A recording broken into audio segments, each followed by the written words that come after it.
tal? ¿Cómo les va? Bienvenidos, bienvenidas. Arrancamos otro periscopio. Vivimos tiempos de mutaciones, de aguas embravecidas.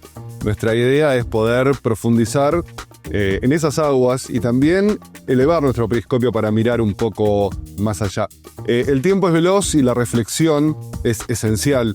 Por eso nos reunimos hoy acá en este nuevo periscopio para tratar de pensar y reflexionar sobre quizás uno de los conceptos colectivos más importantes, que es la soberanía.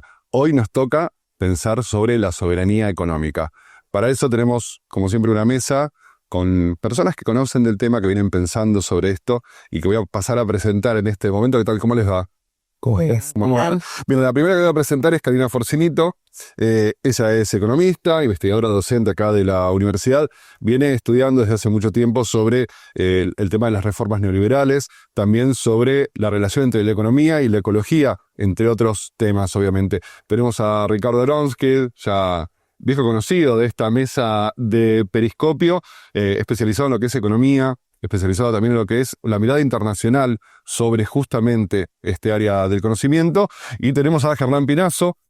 ¿Qué tal? ¿Cómo estás? Es vicerrector acá de la Universidad Nacional de General Sarmiento, es investigador del CONICET. Hace poco publicaste un libro, Planificación Económica o Terraplanismo Libertario. Me parece interesante también para ti.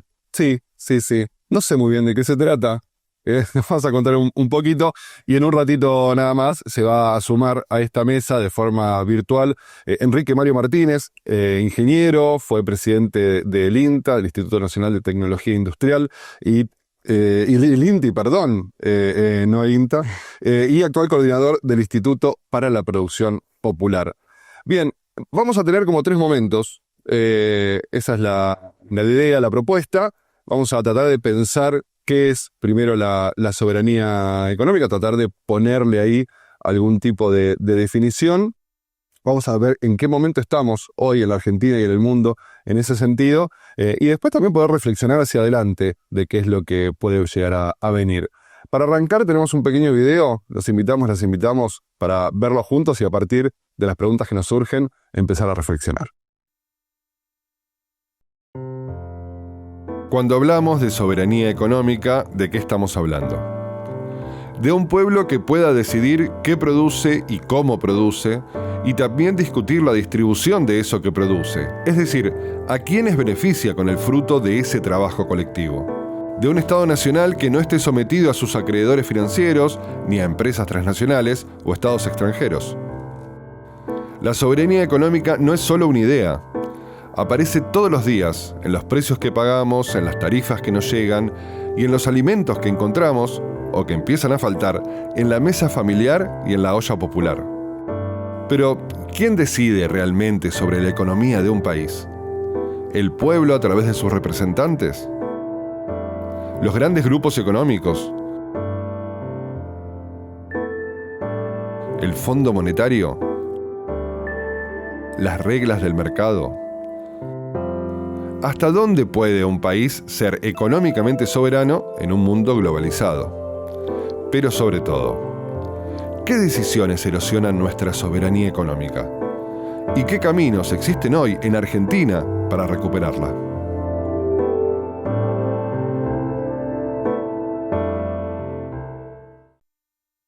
Bien, ahí teníamos algunas preguntas que nos empezamos a hacer.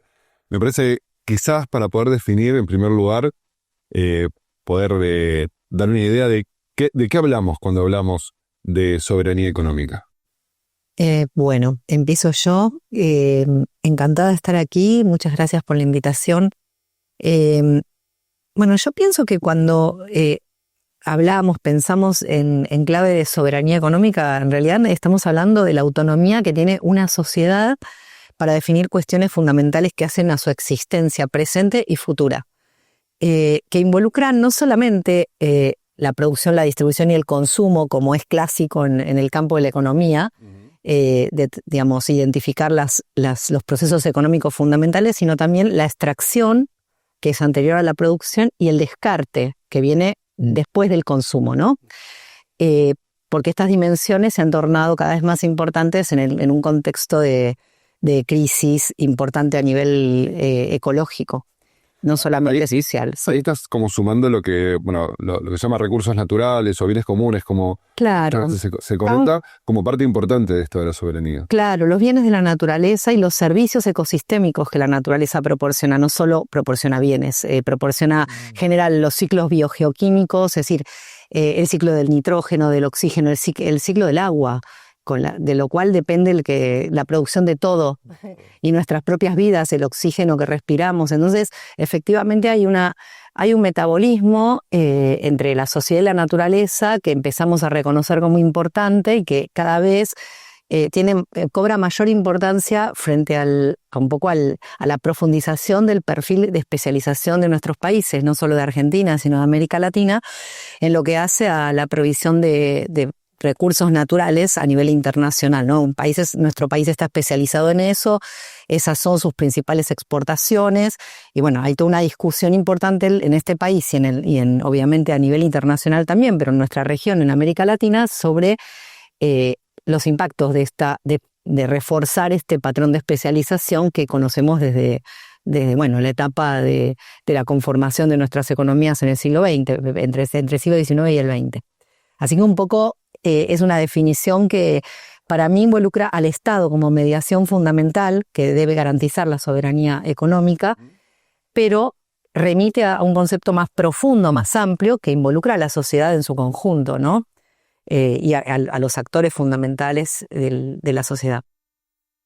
Yo quería agregar algo, estando muy de acuerdo con lo que señalaba Karina, que es que yo te diría en los últimos 40, 50 años se volvió crecientemente difícil ejercer la soberanía y sobre todo para los países periféricos. Por algo que se llama globalización y que es todo el mundo, qué buena la globalización. La verdad que la globalización es un gran problema porque tiende a despojar a los países de un conjunto de instrumentos que en los países centrales tuvieron para poder construir su propia soberanía, su propio estar con un peso importante en el mundo, y a nosotros nos limitan un conjunto de instituciones internacionales, nos condicionan, restringen las capacidades del Estado de hacer políticas públicas importantes, nos castigan ideológicamente cuando queremos hacer proteccionismo o defender ciertas áreas estratégicas.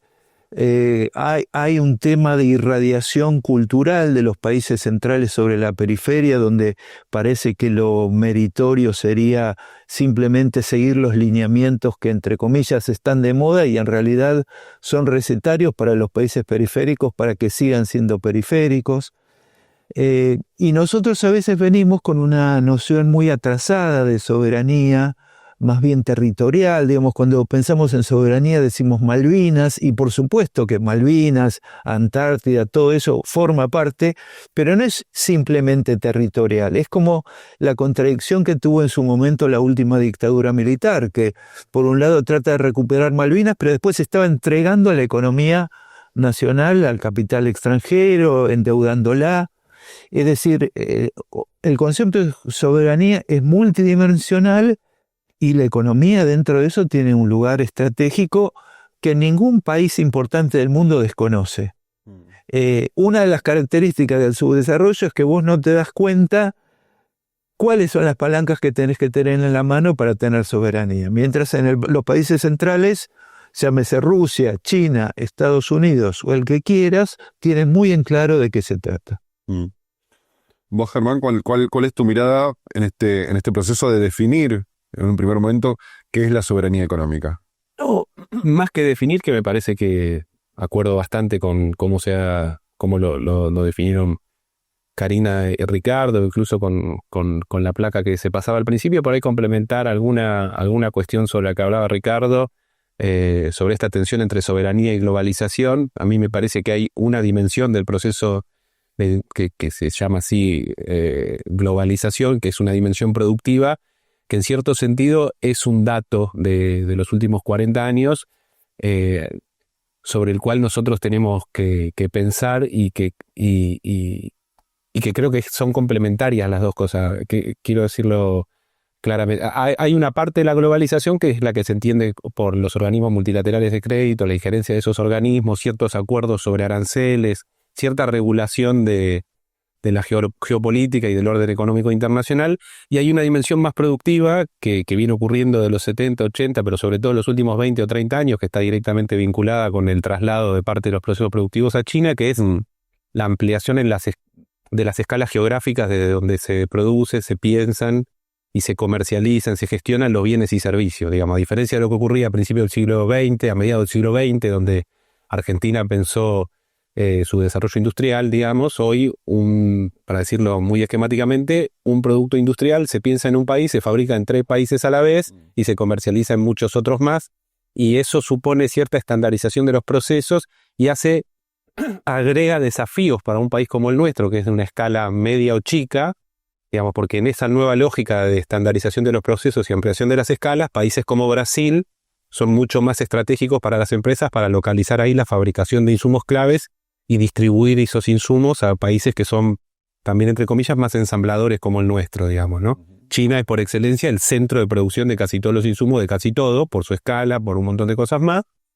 Y vos ves ahí, por ejemplo, a Estados Unidos con Donald Trump, hay una discusión incluso local sobre, que lo voy a decir también para medio divertida, ¿no? Trump es peronista porque pone aranceles, digamos, pero Trump pone aranceles y no se fabrica más en Estados Unidos, no revierte la deslocalización hacia China porque la segmentación productiva es tan un dato globalizado que es mucho más rentable, por más que Estados Unidos sea un mercado sumamente grande, ir a fabricar a otro lado o incluso a veces prescindir de cierto segmento de consumo o pagar esos aranceles que localizar en Estados Unidos, que además tiene tecnología. Digamos, hay un dato ahí de la segmentación de los procesos productivos, que es una dimensión importante de la globalización, que es un dato contemporáneo y que obliga a pensar las cuestiones con las que desde la economía se piensa la soberanía, el desarrollo industrial, el desarrollo económico, de una manera muy distinta a la que estábamos acostumbrados a pensarlo 40 años atrás. Yo creo que igual se puede seguir pensando, obviamente, en clave de soberanía, en los términos en que lo decían las plagas, que lo complementaba Karina con esta dimensión de los, no los recursos naturales, digamos, de los bienes comunes y de la cuestión de la dimensión ecológica, pero que es hay una dimensión productiva que es un dato y que a Argentina le presenta desafíos muy particulares por el tamaño de Argentina y su cercanía, por ejemplo, con Brasil. Me parece que se van sumando en esta mirada de poder definir qué es la soberanía económica, el tema de los bienes de la naturaleza, el tema del contexto internacional, el tema de las formas de producción. Vamos a tratar ahora también de avanzar en esta mirada de en qué momento estamos hoy, dónde estamos hoy para hacerlo. Vamos a sumar a alguien más a esta mesa, lo hacemos de manera virtual. Se trata de Enrique Mario Martínez, ingeniero, como decíamos, fue presidente del INTI y actualmente es coordinador del Instituto de la Producción Popular. Ahora vamos a conversar con él. ¿Qué tal, Enrique? ¿Cómo estás? ¿Cómo están? Un gusto. Gracias por invitarme. Bien, acá ya se conocen algunos en esta mesa con Enrique. Y lo admiramos. Bien, no sé si venías escuchando y son varios los elementos que aparecieron y también poder pensar en ese sentido cuál es el estado hoy, cómo podemos pensar hoy el tema de la soberanía económica en relación también con lo que es la producción. Bueno, parto de la base de que la soberanía económica está asociada a la capacidad de tomar decisiones de manera independiente en materia económica, y un país como el nuestro jamás podrá hacerlo si en sus intercambios y vínculos con el mundo tiene un déficit permanente que debe ser satisfecho en una moneda que no produce, con lo cual eso genera una espiral de toma de deuda creciente y, en consecuencia, impagable. Vale decir, si nosotros tenemos una nula capacidad en este momento, en términos razonablemente de gestión, sino que las soluciones debieran ser estructurales, de conseguir que nuestras exportaciones atiendan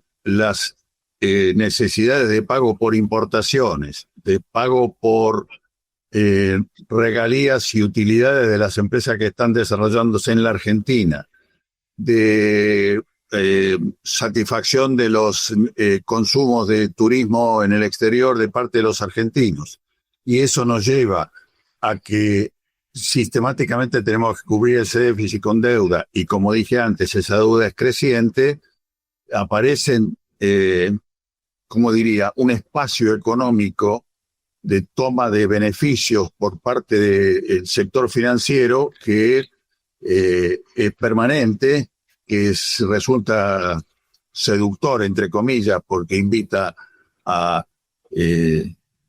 no aplicar capital a fines productivos, y que concentra nuestra atención de una manera tal que impide que nos ocupemos de lo anterior, del origen de la cuestión, que es el déficit permanente en una divisa que no imprimimos, que no producimos. Allí desaparece, se evapora el concepto de soberanía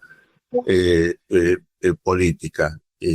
Bueno, en eso estamos, en la necesidad de advertir que la divisa es un factor escaso, y que cuando se habla de control de divisas y administración de divisas, no lo está diciendo un troglodita, sino que es una necesidad de supervivencia elemental, y por lo tanto este sueño de la desaparición de todo control, al quien hasta hemos castigado en el lenguaje llamándolo cepo, nos convierte en presos de una cárcel sin puertas, pero que conceptualmente nos lleva a eternizar el problema. ¿Hay más que querías sumar, digamos, en esta mirada de cuál es el momento actual de la soberanía económica? Sí, yo quería agregar algo que un poco a propósito de lo que venimos conversando, recuerdo como un aporte valioso de un economista que ha sido maestro en el campo de la historia económica del país y en el campo de la política industrial, que fue Aldo Ferrer. Lo quiero mencionar porque lo que venimos conversando sobre la globalización y las dificultades que involucra para países como la Argentina, me recordó a un concepto que él formuló en la última fase de su vida, que era el concepto de densidad nacional. Ferrer insistía con que los países que han tenido la posibilidad de desarrollarse en el marco del capitalismo eran países que tenían todos una elevada densidad nacional. Y eso tenía que ver con, en primer lugar, con la existencia de liderazgos legítimos de la clase dirigente. Me refiero a tanto la clase económica dirigente, pero también a la política, dirigencia en un sentido amplio, que pudieran impulsar un proyecto de largo plazo con legitimidad. En segundo lugar, otra de las condiciones, porque eran varias, que él resaltaba, era que eso no era posible sin un pensamiento autónomo, crítico, local, ¿no? Y no la colonización del pensamiento, que me parece que esto tiene mucho que ver con lo que nos está pasando en relación con el gobierno de Milei, ¿no? Estamos adoptando y se está difundiendo un pensamiento que no proviene de nuestra región, de nuestras determinaciones históricas, de lo que es la tradición del pensamiento latinoamericano, sino todo lo contrario. Sobre eso creo que seguramente vamos a poder conversar en algún momento, porque eso condiciona el modo en el que pensamos la autonomía y la soberanía de una manera central. Y otra característica que Ferrer resaltaba en relación con el concepto de densidad nacional era que ningún país que se desarrolló en el mundo en el marco del capitalismo lo había hecho sin un mercado interno fuerte, ¿no? La centralidad del mercado interno como una estructura productiva diversificada y un mercado interno amplio se asocia con la posibilidad de defender y de tener una moneda fuerte. Sin lo cual, la dependencia se agudiza, que es un poco lo que Enrique venía comentando y veníamos de alguna manera aportando. Así que yo quería recordar esto porque me parece que lo que ocurre en la Argentina justamente tiene que ver con algunos de estos puntos, ¿no? Hay una debilidad creciente del mercado interno y por lo tanto de la moneda, una primarización de la economía, una menor diversificación del aparato productivo, un empobrecimiento, ¿no?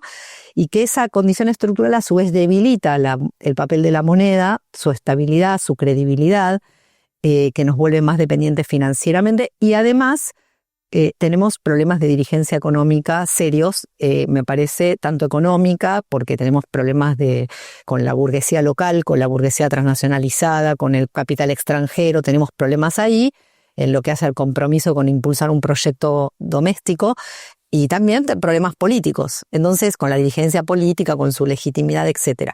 Y finalmente lo del pensamiento crítico, bueno, me parece que es un tema, lo tiro para que en algún momento lo retomemos, que me parece que se ha empobrecido también lo que es el pensamiento crítico en lo que hace nosotros en la universidad le damos mucha importancia en la Universidad General Sarmiento, pero me parece que no es lo que pasa en el grueso de la enseñanza de la economía, en el campo de lo que es el campo intelectual de la economía en la Argentina, ¿no?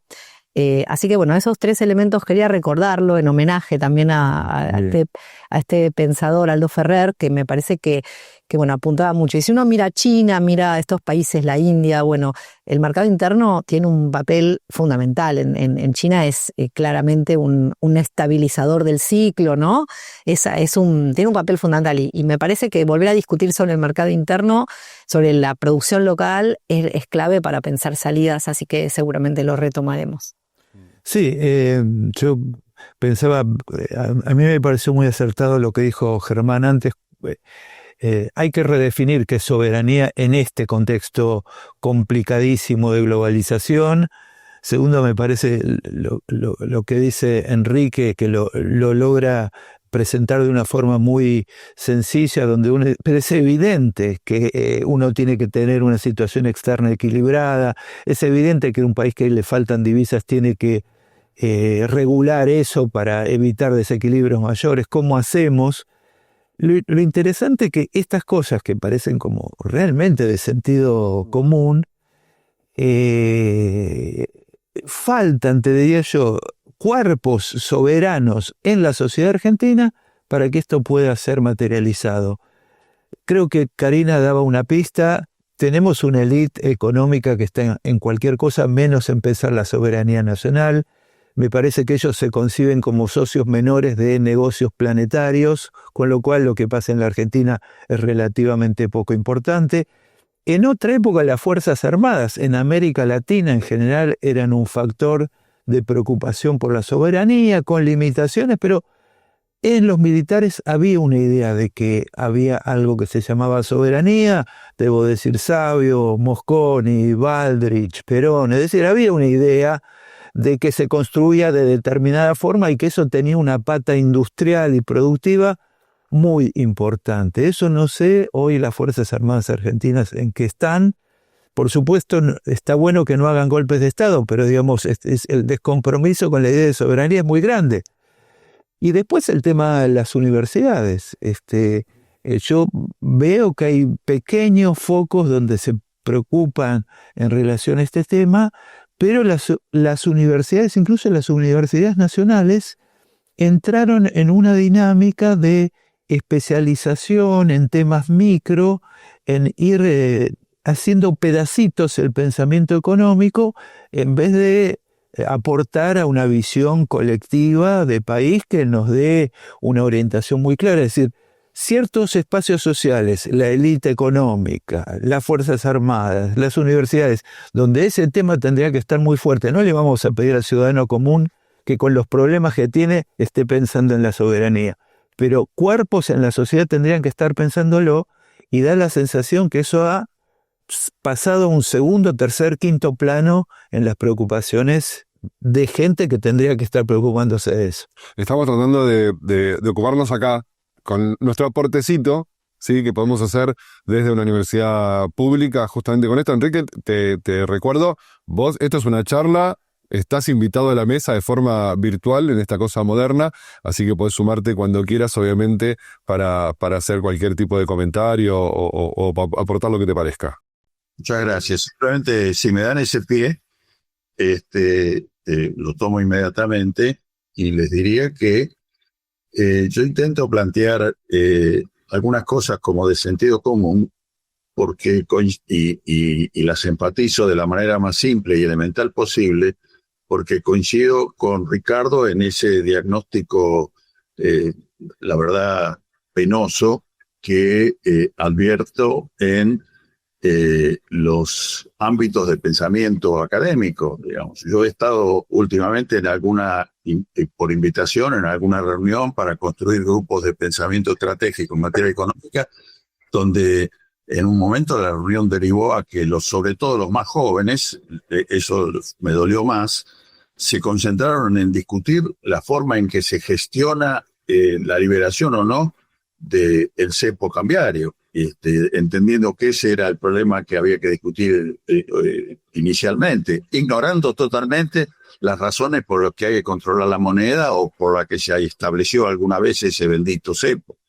Digamos, me parece que realmente hay que volver a lo elemental y simple, porque, como ya decía Jauretche, si los economistas nos hablan en términos que no entendemos es porque nos están jodiendo, ¿no es cierto? Bien, Germán, cuando dijo lo del cepo, levantaste las cejas. No, es que me parece que hay tres cosas que se relacionan y hay una cosa que es clave que tiene que ver con lo que decía Karina del pensamiento crítico, y pienso en lo de Jauretche, y voy a arrancar por lo de Jauretche porque a mí me llamaba, releyendo, creo que era El medio pelo en la sociedad argentina hace poco, yo leía a Jauretche que criticaba a los liberales y les decía a los liberales: ustedes miran mucho a los padres fundadores de Estados Unidos y les encantan los padres fundadores de Estados Unidos y su sistema de frenos y contrapesos, etcétera, pero se olvidan que Estados Unidos hizo un fuerte proceso de reparto de tierras en ocasión de la guerra civil. Pero Jauretche se lo decía a los liberales, y hoy yo nos lo diría a nosotros mismos, digamos, en el sentido de que nosotros hablamos, bueno, ahí Enrique hablaba de el cepo, y yo lo que noto es que la economía crítica, digamos así, cuando repasa experiencias históricas que han sido, que muchos y muchas podríamos coincidir en que han sido exitosas de desarrollo tardío, no sé, Corea del Sur, Japón, nosotros decimos el sistema de innovación, esto, lo otro, pero nos olvidamos que hicieron reformas agrarias antes, por ejemplo, digamos, o que nacionalizaron el comercio exterior, hablando del cepo, o que Estados Unidos mismo repartió el 10-15% de la tierra a medio del siglo XIX, y por eso tenía un tamaño promedio de la explotación agropecuaria de 60 hectáreas y nosotros teníamos de 1000 a principios del siglo XX, y eso conformó un mercado interno distinto, etcétera. Hay un nivel de la discusión donde nosotros también, los libertarios son otra cosa también, y yo quiero hacer un breve comentario. Hay algo de un estado actual de la discusión sobre la realidad que es muy llamativo.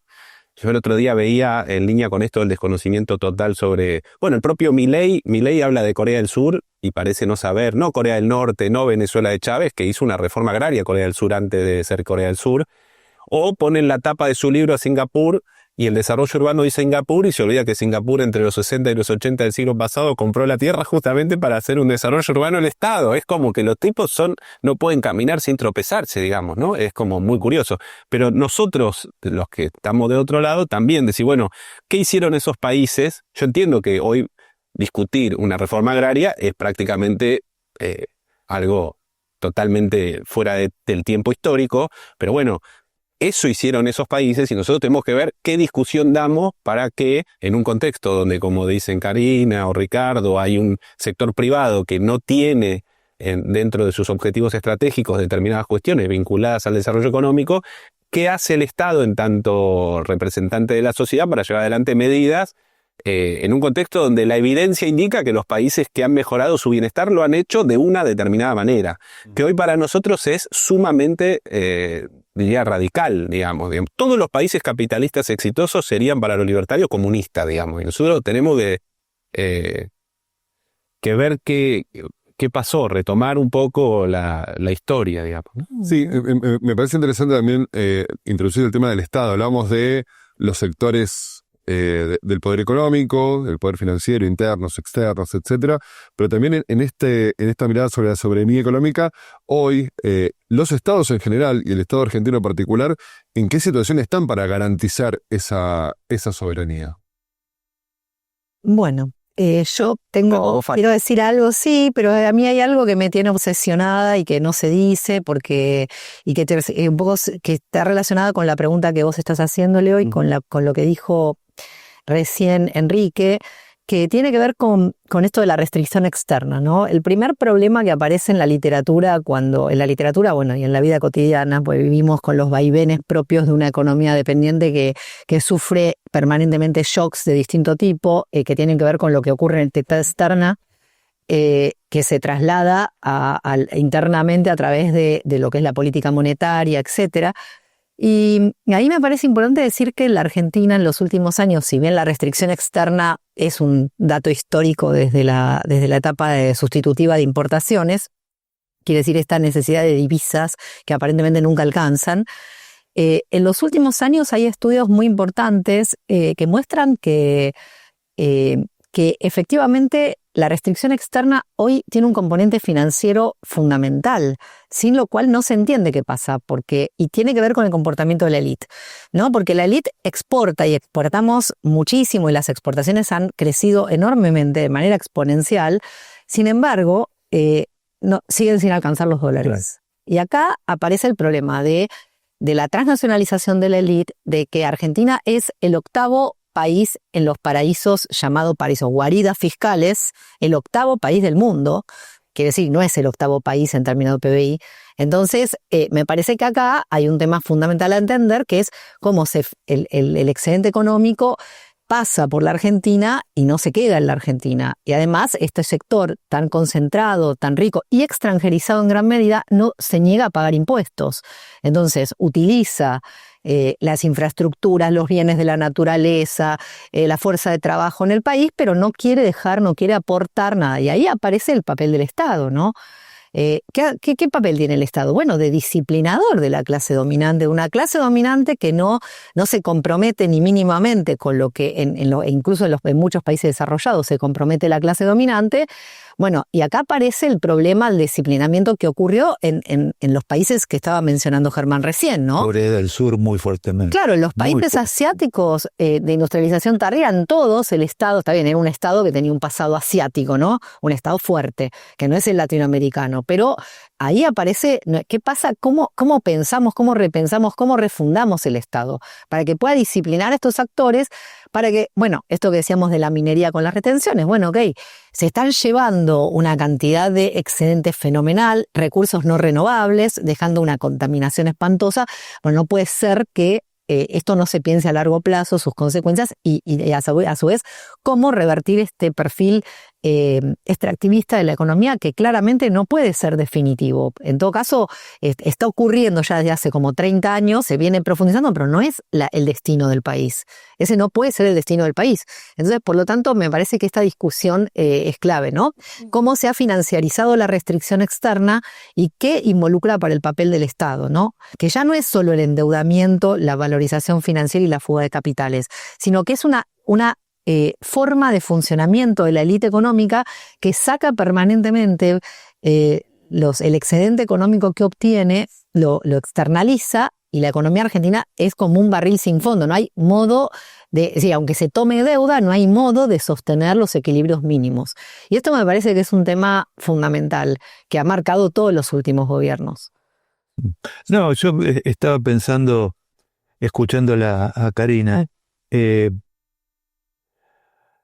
la verdad que uno puede decir cuál es el secreto del desarrollo económico, si uno lo tuviera que decir hiper breve, es que uno pueda usar el excedente que genera la economía e invertirlo adecuadamente en un proceso de acumulación sostenida a lo largo del tiempo. Eso en Argentina no está pasando, no porque no tenga capacidad de producir excedente, sino porque no tiene capacidad de conducirlo hacia los destinos que necesitamos para que el país se transforme definitivamente, cosa que es totalmente posible, porque esto no es Haití, esto es Argentina. Entonces tenés una capacidad enorme de producción en un país que no podrías tener un tema de hambre, ni tendrías que tener un problema de vivienda en la Argentina. Eso tendría que ser cosa del pasado. Y sin embargo no podés hacerlo, entre otras cosas, por esta cuestión muy fuerte. Karina planteaba el tema de un Estado con capacidad de disciplinamiento y ordenamiento. No lo tiene el Estado argentino, pero que no es que no lo tiene de ahora con los libertarios, hace rato que no lo tiene. Ni en el gobierno de Néstor y Cristina tampoco lo tenía, en el gobierno de Alberto tuvimos, y para mí es una obsesión eso, en un momento gravísimo de COVID, donde la sociedad estaba sufriendo, pasando por problemas que todavía hoy seguimos sufriendo, el gobierno no podía decirle a las empresas, ustedes no aumentan los precios. No les podía decir, hubo inflación en pleno COVID, cuando el consumo se había retraído y las empresas seguían aumentando los precios.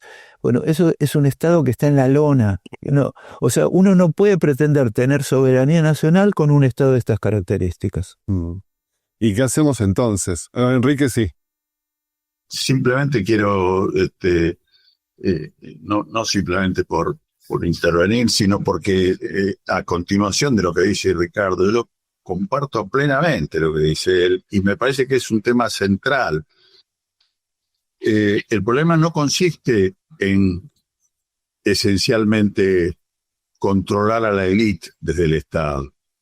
Por supuesto, a la élite debe ser controlada en todo momento y lugar, pero ese no es el elemento transformador, a mi juicio.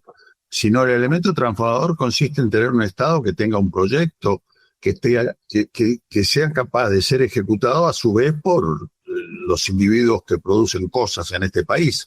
Para dar un ejemplo muy concreto, la mina La Lumbrera, que fue la mina más grande que se ha intentado hasta el momento de cobre en la Argentina, y que, como todos sabemos, los que estamos en este tema, no produjo más que el elemento primario y se exportó íntegramente.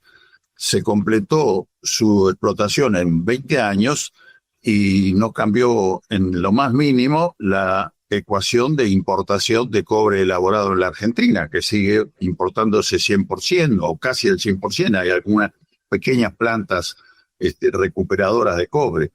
Si esa mina hubiera sido explotada al ritmo que necesitaba la integración plena hacia adelante de la mina para producir el cobre que ni siquiera exportar, el producir el cobre que consumía la Argentina con una enorme gama de posibilidades de industrialización ulterior, se podría haber diseñado para un trabajo en 100 años, en lugar de los 20 que duró la mina, con muchísimo menos contaminación y obviamente con una cantidad de beneficios económicos y sociales para Argentina mucho más grande.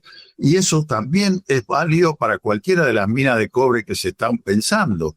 El único que alguna vez mencionó el tema en alguna campaña política fue Sergio Massa, cuando dijo que creía que el cobre era un elemento a tener en cuenta como elemento fundamental, y no lo explicitó en detalle, pero yo creo que va en esa dirección. Si nosotros pensamos nuestras materias primas como elementos que tienen que llegar a un bien final, que atienda necesidades comunitarias, primero argentinas y luego internacionales, tendremos ya algún discurso eje para un Estado planificador. Si no razonamos de esa manera, si razonamos solamente en términos de cerrar la caja, de pagar la deuda, de ver cómo controlamos a los que nos están robando, en definitiva estaremos corriendo tapando agujeros. Me parece que hay que pensar qué país queremos y de allí surge qué Estado necesitamos. Y me permito poner una sola condición a ese país que queremos: un país donde todos vivamos bien, donde tengamos un horizonte mínimo de crecimiento. O sea, un país donde el Estado hace un programa para atender las necesidades comunitarias como prioridad. Bien, me parece interesante, Enrique, y digo, en esta pregunta de qué país queremos, qué soberanía económica queremos, podemos plantearlo también desde ese lugar para también tener en cuenta lo que es esta mesa de reflexión, cómo pensarnos hacia adelante, cómo pensar a los actores. Nombramos a varios, también están los sectores de la producción, que no son solamente los sectores concentrados de la producción, hay también otros sectores de la producción que también son parte de esta construcción, y me parece también ponerlo sobre la mesa en términos de soberanía me parece también interesante. Y pensar también los actores en un contexto que venimos hablando, ¿no? No hay un gran imperio, dos grandes imperios, es un momento de movimientos a nivel internacional. Vos planteabas la globalización, Ricardo, y bueno, ¿en qué momento de la globalización estamos hoy? También Con todos estos elementos sobre la mesa, más los que ustedes han venido planteando, ¿qué pensamos para adelante? ¿Qué podemos proponer también desde acá o empezar a pensar, desde dónde poder empezar a pensar propuestas en el camino a una construcción de una soberanía económica para nuestro país? No sé quién quiere arrancar. Yo arrancaría, si bien esto tiene que terminar en un aparato productivo interesante, complejo, que no pretenda abarcar todo porque estamos en una división global del trabajo descomunal y nuestras capacidades son limitadas, pero para poder ocupar un lugar decente en ese proceso global de producción, yo creo que uno tiene que tener un Estado, por supuesto. El Estado tiene que ser capaz de ordenar un proceso colectivo de producción de riqueza. Y ahí hay un tema central que es, yo no le voy a pedir ni a las multinacionales ni a la élite argentina que están en otra cosa que se ocupen de eso, pero en todo caso el resto de los actores sociales o asumen un lugar destacado en este proceso de recuperación de soberanía y de planificación económica de largo plazo, o esa cosa no va a ocurrir. Y ahí sí hay mucho para hacer, porque la verdad que está muy empobrecido el pensamiento colectivo, está muy limitado la discusión sobre la macro, con que el déficit fiscal, la verdad que se ha empobrecido descomunalmente esto, y me parece que incluso yo creo que hay un déficit de nutrición en la propia dirigencia popular, en el sentido de empezar a pensar en grande, ideas importantes, significativas, y por afuera del marco establecido, que es un marco que nos saca de la soberanía. Así que eso hay que producir una ruptura, y que no sé cómo se produce, pero me parece que para ese lado. Germán. A mí me gustó lo de déficit de nutrición de la dirigencia, te lo voy a robar. No sé si esto queda grabado, pero... no. Pero a mí me parece que hay nosotros estamos hablando de varias cosas y yo no puedo evitar la sensación de una desconexión muy grande entre lo que nosotros estamos discutiendo y la realidad, digamos, ¿no? Y a mí me parece que porque hay una cuestión de una discusión más, entre comillas, técnica. Entiendo que todos sabemos que no me estoy refiriendo a técnica a un saber, sino de por dónde, con qué recursos, etcétera. Y una cuestión de consenso político, digamos. Nosotros estamos en un estado de la discusión donde nos están diciendo directamente que nosotros, no es que el Estado, nosotros no somos más un país. A nosotros nos dicen que nadie tiene que poner un mango por ningún vecino o vecina. Estamos en un momento de disolución nacional como creo que no hubo nunca. No hubo proyecto liberal que haya sido de disolución nacional como este, creo yo. Y en ese sentido yo creo que nosotros y por eso me gustó tanto lo de déficit de nutrición de nuestra dirigencia, que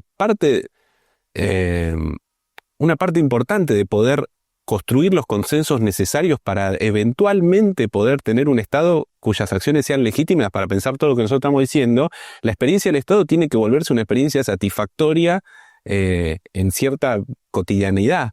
Y yo creo que nosotros hicimos mucho para debilitar eso. Yo creo que, y perdón que no sé si todo, digo, capaz que esto es más un poco disruptivo. Yo creo que no descubro nada en esto que voy a decir. Milei y los libertarios emergen en la grieta de algo que rompió y nosotros contribuimos a romper, digamos. Yo no puedo evitar pensar que nosotros, y me hago cargo, digamos, nosotros asumimos el 2019 diciendo entre los bancos y los jubilados, me quedo con los jubilados, y la primera medida que tomó el gobierno en febrero del 20 fue modificar la fórmula jubilatoria que habíamos criticado para hacer una fórmula menor. Y yo miraba para los costados a mis compañeros y compañeras y, bueno, lo que pasa es que no da porque es cosa fiscal.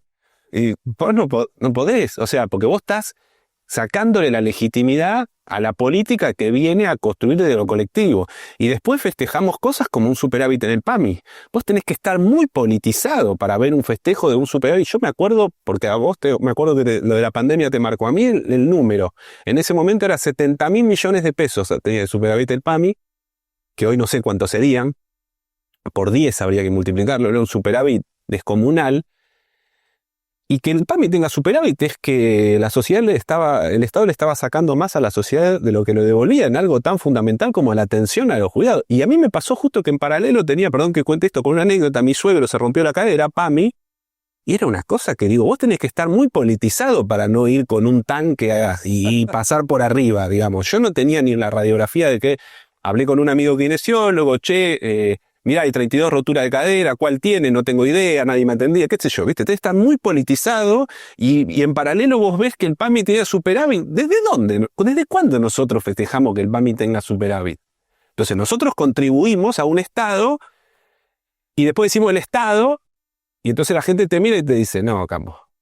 Bueno, hay que empezar nosotros, este déficit de nutrición, nosotros empezar un poco más, en lugar de ocupar lugares, en para qué los queremos ocupar, me parece, un poquito. Enrique, en ese sentido, ¿qué Estado te parece a vos o qué Estado pensás que necesitamos para cambiar la situación, para construir esta soberanía? Ahora respondo, pero permíteme que sume a lo que el compañero acaba de decir, la anécdota de cómo festejamos que el Fondo de Garantía de Sustentabilidad de los Jubilados aumente durante los gobiernos populares y acusamos a los gobiernos de derecha de que se roban la plata. Porque es cierto, se la roban para otros destinos, ellos. Pero nosotros aumentamos el Fondo de Garantía de Sustentabilidad, ¿para qué? Si los jubilados pierden capacidad de compra real. Es decir, abona lo que acaba de decir sobre el PAMI, digamos, es exactamente lo mismo. Pero vuelvo a la pregunta que me hiciste. Yo creo que nosotros necesitamos un Estado transformado en varias direcciones. Por un lado, que en los términos más o menos tradicionales que se le han asignado al Estado, redescubra las cadenas de valor nacionales auténticas, como el ejemplo que dice recién del cobre, vale algo mucho más doloroso, que es descubrir que podríamos hacer algo con el litio cuando el litio está en su enorme mayoría concesionado a empresas extranjeras que son dueñas de las minas. Lo venimos a descubrir cuando en realidad lograr el objetivo de tener una industria integrada nacional con el litio es muchísimo más dificultoso que si hubiéramos descubierto esto hace 15 años. En ese sentido, creo que es una asignatura pendiente que ni siquiera con el petróleo se ha avanzado y no nos olvidemos que hace muchísimo tiempo que no hacemos una destilería en la Argentina y todo está pensado en función de que el tractor de las inversiones son las inversiones extranjeras, lo cual es enteramente falso como concepto, o por lo menos por definición no debería ser así. Pero no quiero malgastar el tiempo marcando otra dimensión muy importante que me parece que está ausente y que además está invisible, que es el intento del Estado de ser colaborador técnico y estratégico de los pequeños proyectos de atención de necesidades comunitarias en la Argentina. Y no estoy hablando solamente del cuidado de los ancianos, como sueles inmediatamente asociarse. Déjenme dar un ejemplo. La industria de la lana fue la primera industria agropecuaria que tuvo la Argentina. Lo primero que hubo en la pampa húmeda son ovejas. Eso retrocedió con lógica porque esa tierra se hizo más productiva con el ganado, luego se hizo más productiva con los cereales y la lana se fue corriendo al punto tal que dejó de haber incluso lavaderos. Hay uno solo cooperativo en Avellaneda, dejó de haber lavaderos en la gran urbe y se trasladó todo al sur, a la Patagonia, a Trelew. En este momento, si nosotros vemos la lana que se produce en la cordillera, en general no se usa para nada más que para quemar o tapar pozos, porque trasladarla hasta Trelew supera todos los costos. Y teníamos como objetivo facilitar la elaboración de fieltro, que exige menos trabajo de industrialización en la Patagonia. Hace poco tuve oportunidad de descubrir que no es solamente en la cordillera. A 100 kilómetros de la ciudad de Buenos Aires, todas las ovejas se esquilan por razones higiénicas y con la lana se la quema o se tapan pozos a 100 kilómetros de la ciudad de Buenos Aires. Y tenemos la posibilidad de tener proyectos pequeños, integrados, con cuidado ecológico, con todas las garantías absolutas de que el resultado puede ser virtuoso, y nadie se está ocupando, no está asignado a ningún sector, ni teóricamente que esté fracasando, ni en términos prácticos que esté intentando estudiarlo. Me refiero a la lana para dar un ejemplo muy categórico, pero podríamos hablar de la producción hortícola argentina, de la producción ganadera en pequeña escala, de las decenas de miles de chacras que no tienen un modelo de producción de referencia, y si lo tuvieran, producirían y no tienen un sistema de distribución y comercialización que los apoye. Es decir, hay necesidad de construir el tejido de lo elemental, de lo cotidiano, de lo que consigue que la gente coma, se vista y tenga una vivienda de manera integral y con capacidad técnica en el Estado, que hoy está totalmente ausente. Hay quizás un modelo que algunos lo pueden plantear como un modelo exitoso, que es el planificado, que es el modelo chino, de orientador, por lo menos en ese sentido. No sé si comparten esa mirada, pero quizás no llegando a eso, sí poder pensar, bueno, en este contexto, ¿qué hacemos nosotros? Producimos todo, reemplazamos importaciones, nos encajamos en algún lugar, o sea, ¿qué producir? Y también en ese sentido, ¿cómo producir? Grandes empresas estatales, ¿qué rol tiene, por ejemplo, la economía social y solidaria? ¿Sí? Y ese tipo de producción también en un contexto como este, y pensando en esto, bueno, ¿y qué producimos para ser económicamente justamente independientes del resto de los poderes? Bien, yo solamente una cosita internacional. Si para nosotros el mapa del mundo sigue siendo el Atlántico Norte, no vamos a ninguna parte porque no necesitan comprarnos nada. Ahora, si ampliamos y nos damos cuenta que la Tierra es redonda y que hay muchos países y muchos continentes, ahí empezamos a abrir un montón de posibilidades para la Argentina. En África, en Asia Central, incluso en Oriente. Productos, por supuesto, no vamos a ir a producir las mismas cosas que producen los chinos, porque vamos al muere, pero cosas que podemos hacer con diferenciación de productos, con características particulares argentinas, hay una variedad absolutamente impresionante en todas las ramas, y no necesariamente vos necesitas capital concentradísimo, ni necesariamente necesitas altísima tecnología de punta para producir un montón de cosas que son vendibles, que son exportables. Y hay que retomar la idea de cierta sustitución de importaciones, porque se demostró en el último año de Alberto Fernández con Massa como ministro que se hizo un gasoducto que hoy nos resultó que de repente nos ahorraba como $2.000 millones por año. Es decir, hay un montón de cosas que se pueden hacer a condición de que tengas un Estado muy inteligente, muy estudioso, muy pensando, muy definiendo oportunidades y buscando oportunidades para... Coincido con lo de Enrique y digo, Argentina con buenas políticas públicas está en condiciones, en un tiempo relativamente breve, de reducir enormemente las dificultades por las que está pasando hoy la población argentina.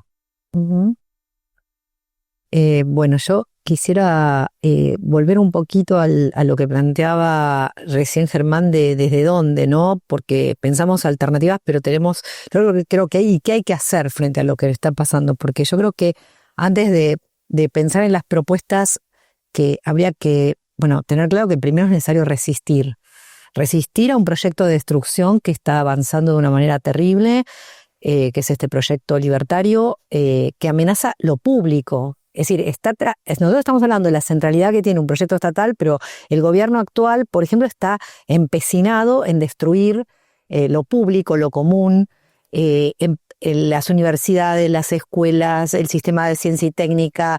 Está intentando mercantilizar todo lo que puede, privatizar y concentrar poder. De destruir, habla de la destrucción del Banco Central, habla de dolarizar la economía. Todavía no lo llevaron a cabo, pero lo dice y lo propuso en la campaña.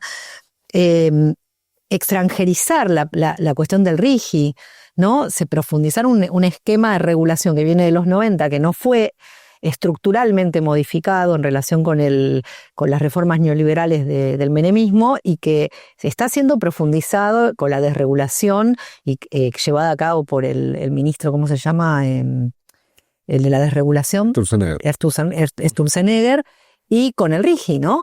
Entonces, bueno, tenemos un paquetazo. Es decir, lo primero que hay que hacer, me parece, que es hacer un diagnóstico realista de qué es esto, frente a qué estamos, y pensar que un punto fundamental es resistir. Resistir articuladamente y mientras tanto, y resistir construyendo consensos y legitimidad de otro proyecto en donde el Estado tenga que tener poder, porque hoy lo que ha logrado Milei es justamente promover el odio hacia todo lo que tiene que ver el Estado, todo lo que tiene que ver con la política, y esto me parece que es el punto de partida. Sin eso no va a haber ningún futuro posible, digo, para pensar otra cosa. Y ahí el Estado está cada vez más represivo, está cada vez más, y no solo desde Milei, está cada vez más represivo, y eso contribuyó a la pérdida de legitimidad. Y lo digo porque ahí me quiero centrar en otros actores que son los subalternos. Durante los últimos años, frente al déficit de acumulación y distributivo del país en términos de equidad, los sectores populares y sectores urbanos y rurales se han agrupado y han estado de alguna manera resistiendo el avance de un conjunto de tendencias económicas muy regresivas en lo ambiental y en lo social, que son los movimientos sociales, ambientales, algunos sindicatos, todo lo que es el movimiento de la economía social y solidaria, la economía popular. Bueno, ahí me parece que hay que dialogar, hay que pensar en democratizar la discusión y en construir legitimidad en relación con las propuestas, con todos estos movimientos que son súper activos y que escriben y que publican cosas y que piensan de qué manera se podría oponer a lo que está ocurriendo, al sacrificio de un montón de territorios. Y yo noto que no hay una preocupación por el diálogo con los sectores subalternos.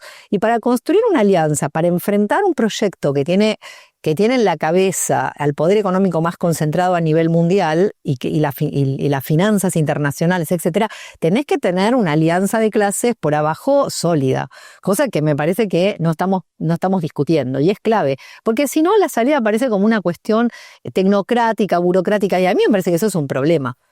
La democratización es para mí la condición de partida, y hay que pensar un Estado ecosocial, ya no un Estado solo que piensa en términos de políticas económicas, sino que piense lo ecológico, lo económico y lo social, que piense pautas distributivas, que ahí generar emprendimientos, por ejemplo, empresas públicas de alimentos, de producción de alimentos, como está pasando en Rosario y en otros ámbitos, a mí me parece fundamental. La gente no come. Es decir, en este país que produce alimentos, los chicos no comen. Hay un déficit de nutrición gravísimo. Los viejos están muriendo, los viejos, viejas, están en una situación de es una cosa espantosa, ¿no? De muerte, porque se los está condenando a eso. Y no hace 2 días de esto.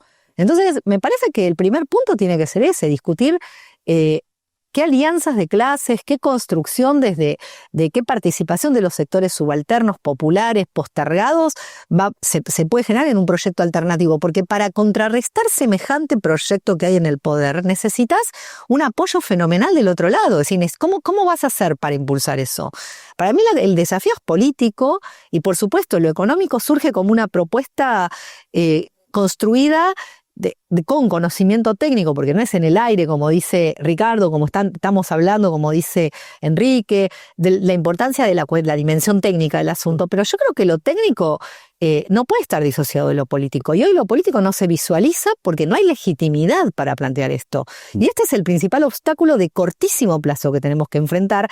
Estamos en un desastre ante las elecciones que tenemos ahora próximamente, que son elecciones donde se juega mucho más que lo que ocurre en la provincia de Buenos Aires, y lo que está ocurriendo es que justamente lo que está faltando es el diálogo democrático, la discusión democrática, y volver a comprometer, yo diría, los jóvenes, la juventud está mirándola porque no cree en el Estado, no cree, sí, hay que poder pensar esto, hay que poder convocar, hay que poder abrir espacios democráticos, porque para mí este es el problema. Esto porque si esto se consolida de 2 años más, estamos en el horno, no sé, digamos, tengo una sensación, disculpen que sea tan pesimista, pero me parece que el punto central es político. Y después nosotros tenemos un montón de herramientas, las economistas, para pensar qué alternativas, ¿no? Porque tenemos una enorme herencia de pensamiento crítico, tenemos economistas, estudios buenísimos que muestran los distintos problemas, cómo los podríamos atacar, soluciones. No es un problema. Entonces, insisto con esto porque si no entramos por acá, yo pienso que el peligro de que se consolide esto es que se consolide, aunque explote, aunque lo que fuera, pero que se consolide, un quiebre del ciclo democrático que se inicia en el 83, que es evidente que se está produciendo, que pone en el centro los derechos humanos, que pone en el centro un montón de valores que nos distinguían como sociedad. Yo creo que eso está en juego. Y que si no nos ponemos a mirar esto y a rescatar esto, no vamos a poder construir una propuesta económica justa, solidaria y además sustentable en materia ecológica, que por supuesto es fundamental, pero en el corto plazo creo que lo de los derechos humanos es algo fundamental, que es la base de nuestra democracia. Entonces yo creo que hay que salir a defender esto así de una manera unánime, hay que unirse con quienes estuvimos en las veredas de enfrente durante los gobiernos kirchneristas, por ejemplo, yo que no soy del palo kirchnerista, y he hecho muchísimas críticas, creo que hay que unirse, que hay que generar un frente común y programático de prioridades estratégicas, que lo que está en juego es muy grave. En ese sentido, digamos, estás planteando, hay que construir políticamente para poder también llevar adelante una propuesta económica. ¿Cómo ven, te pregunto a vos, Enrique, o a vos, Germán, no sé quién quiera contestar, o quien quiera en realidad, cómo estamos en ese sentido? Digamos, ¿cómo estamos en ese sentido y con quiénes realmente? Me parece que es interesante en términos de pensar hacia adelante, a quiénes tenemos que sentar en esa mesa. No sé, Enrique, si querés vos. Bueno, yo tengo una experiencia práctica, digamos, asociémoslo a mi historia de vida mínimamente. Yo, como ustedes creo que pueden percibir, soy una persona que ha recorrido algunos años y dediqué 40 años a trabajar en el Estado, me jubilé en 2011 y los últimos 14 años he tratado de aprender a trabajar en el llano, manteniendo la actividad política, descubriendo, por supuesto, la enorme potencia que significa trabajar en el Estado y las debilidades que significa estar fuera de él. Pero lo concreto es que estos últimos años, casi 15 años, me han ayudado a descubrir una cantidad de puntos sueltos que tiene una política popular cuando no baja hasta lo más elemental, cuando no se reúne con la gente que va a un comedor comunitario y entiende por qué va al comedor comunitario, porque esa naturalización de la exclusión, que después la resolvemos con el subsidio o con el apoyo solidario, obviamente no usé mal la palabra, no la resolvemos, la estamos paliando porque la exclusión se sigue acumulando. ¿Cómo eliminar esa tendencia? ¿Cómo invertir al menos la curva? Es algo que me parece que se descubre cuando se va a los procesos en absoluto detalle y descubrimos que el Estado argentino no está compuesto por malas personas ni por estúpidos, sino que está sufriendo, hasta en las escalas municipales, del deterioro de la diseminación de funciones no vinculadas. Es decir, el secretario de Educación no sabe qué pasa en producción y el de producción no sabe qué pasa en desarrollo comunitario y para juntarse hay que hacer un enorme esfuerzo y ver quién es el que conduce esa política y define políticas comunes. Nos está faltando ideas, nos está faltando acciones de agrupamiento, pero las tenemos a la vuelta del camino. Yo realmente creo que es perfectamente posible si entendemos que hay que ir bien abajo. No coincido en que hay que pelear el RIGI hoy, por ejemplo, que creo que es absolutamente terrible y lamentable. El RIGI será eliminado como concepto económico en tanto en cuanto la comunidad entienda ¿cuál es la diferencia, volviendo al principio de la conversación que estamos ejerciendo, entre ser soberanos y no serlo? ¿Y por qué no ser soberano es intolerable para el largo plazo de una comunidad? Pero eso tiene que crecer desde abajo, no puede bajar desde afirmaciones políticas genéricas que esperamos después que los excluidos entiendan. Al excluido hay que partir de la base que no le hace ninguna gracia estar excluido, y cuando la naturaliza esa situación es porque la sociedad tiene un tejido que está totalmente desgarrado y que hay que reconstruirlo inexorablemente antes de empezar a hablar de cualquier otra cosa. Germán, ¿algo para sumar? No, parece que hay como distintos planos de la discusión. Vos habías arrancado por una discusión más propositiva y Karina nos lleva a algo que también habíamos estado comentando antes, que es que primero, bueno, esto hay que resistir y tratar de buscar, a mí me parece como 2 o 3 cuestiones elementales mínimas sobre las cuales articular una resistencia lo más grande posible, digamos, ¿no? Yo tengo la sensación, bueno, más que la sensación, casi el convencimiento, por la experiencia y por fumar y restar, de que hay algo de este proyecto libertario que más temprano que tarde va a empezar a reventar. La gran preocupación ahí es que tengo la sensación que del otro lado nosotros no estamos pudiendo encontrar ni 2 o 3 cosas mínimas sobre las cuales articular. Creo que es una gran pobreza de nuestro lado para tratar de articular algo medianamente defensivo y convocante, digamos, ¿no? Bueno, eso es más una preocupación que algo para aportar. A ver, pensando en esto, se me hacía como una cadena que arranca desde más abajo, en la militancia más de base, en la construcción de cooperativas, en los barrios, en un comedor. Va subiendo, esa cadena va subiendo por las organizaciones políticas, por las organizaciones nacionales, por el Estado inclusive, por los estados regionales, llega hasta la economía global y cómo eso se organiza, y es como una cadena donde se va construyendo esa soberanía económica.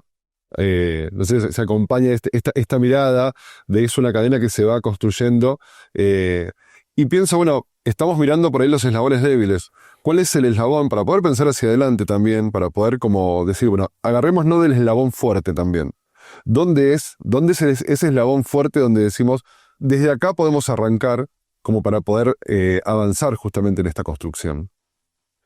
Yo me acuerdo del programa anterior, el de la soberanía política, que dijimos una cosa que parece tan elemental que no se puede creer, que dijimos en algún momento, la sociedad existe. Que esta es nuestra discrepancia con el libertarianismo o el liberalismo o Margaret Thatcher. La sociedad existe. No es opino que existe, no existe. Existe. O sea, los lazos sociales existen, las relaciones. Y yo creo que nosotros acá tenemos que buscar también lo que tiene la Argentina de real, que no es solamente un poco de minería y un poco de petróleo, sino que tiene unas cosas impresionantes.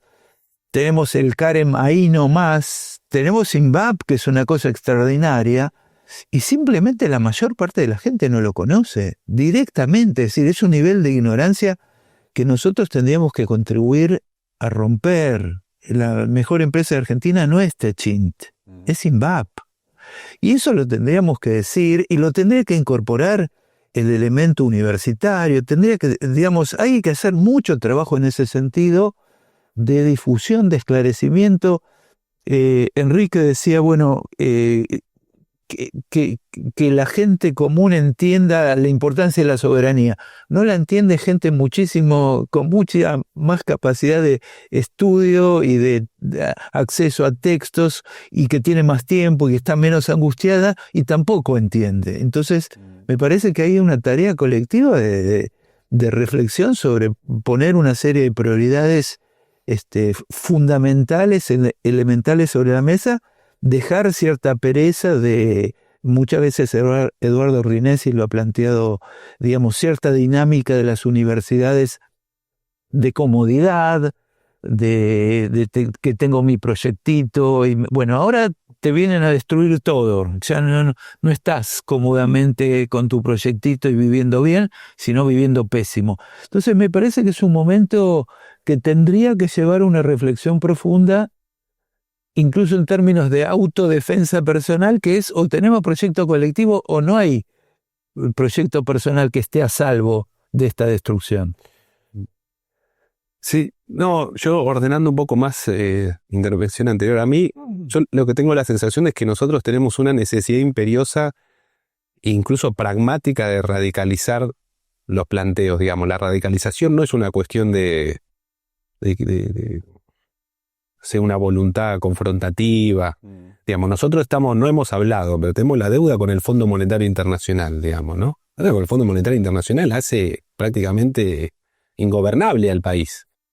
Porque Macri lo dijo y todos nos cagamos de risa porque Macri tiene muchas dificultades con el lenguaje en su momento y él dijo, si yo era reelecto, el tema de la deuda se arreglaba en 2 minutos. Y en realidad lo que el tipo estaba poniendo de manifiesto es que había dejado un programa de pagos que era impagable. Y en línea con todo lo que nosotros decimos de la restricción externa, hay algo ahí que si nosotros no discutimos radicalmente ese problema, no vamos a poder tomar ninguna medida vinculada a nada parecido a nada de la soberanía. Entonces hay algo de la radicalidad política que es una necesidad pragmática. O sea, si nosotros tenemos alguna intención de que algo de lo que estamos diciendo sea medianamente realizable, no queda otra que asumir un discurso que en otra época hubiese sido calificado de ultraizquierdista.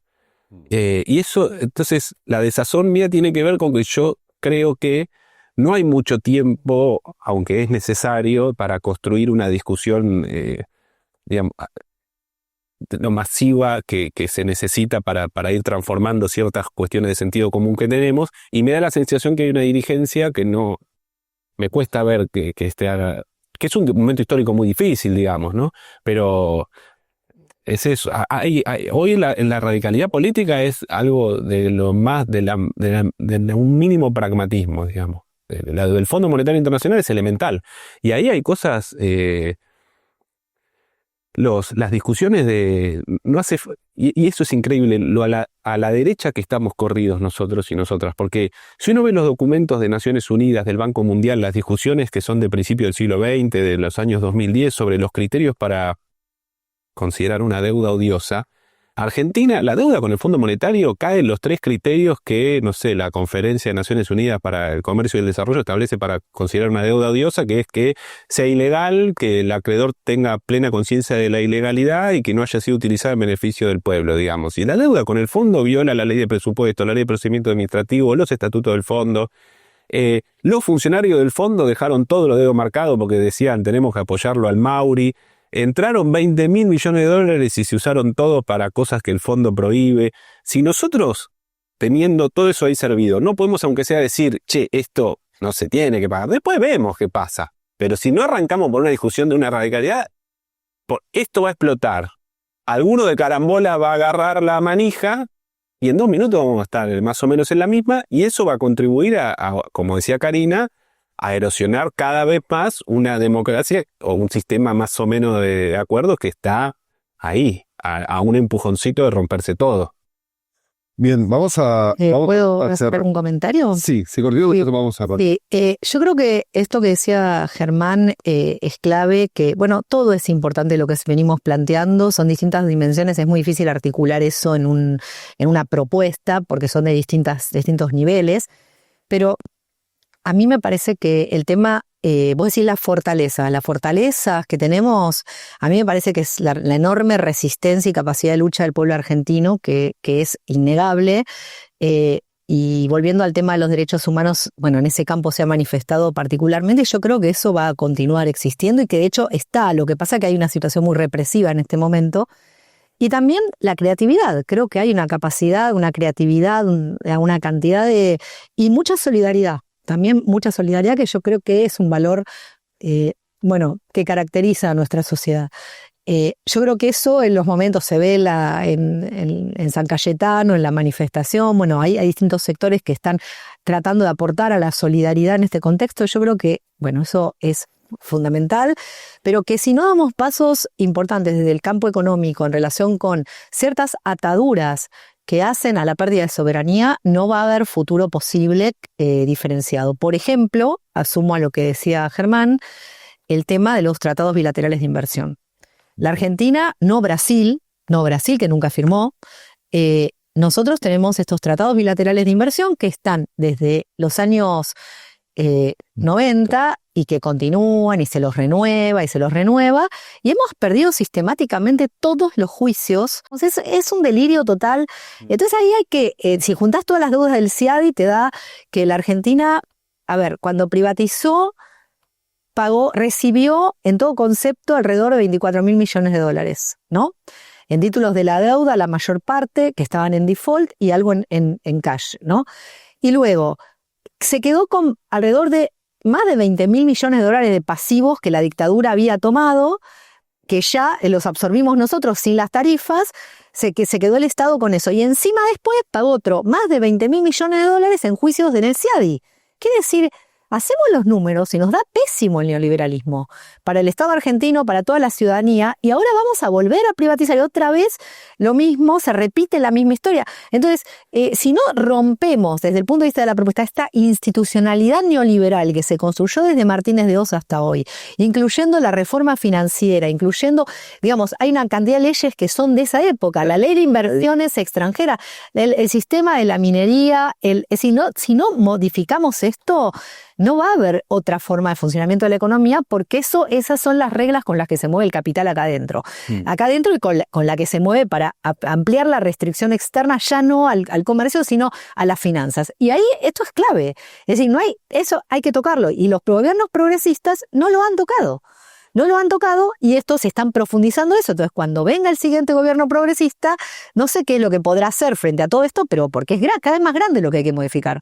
Yo no quiero decir una sola cosa. No, lo último, es solo de color. Yo recuerdo que esos tratados bilaterales de inversión vencen cada 10 años muchos, y recuerdo estar estudiando la maestría y que Karina en 2012-2013 decía, van a renovar los tratados bilaterales de inversión, es un escándalo, qué sé yo. Quiero decir que no, que simplemente eso, que importante que era, y a mí me había quedado marcado lo que estaba pasando en ese momento.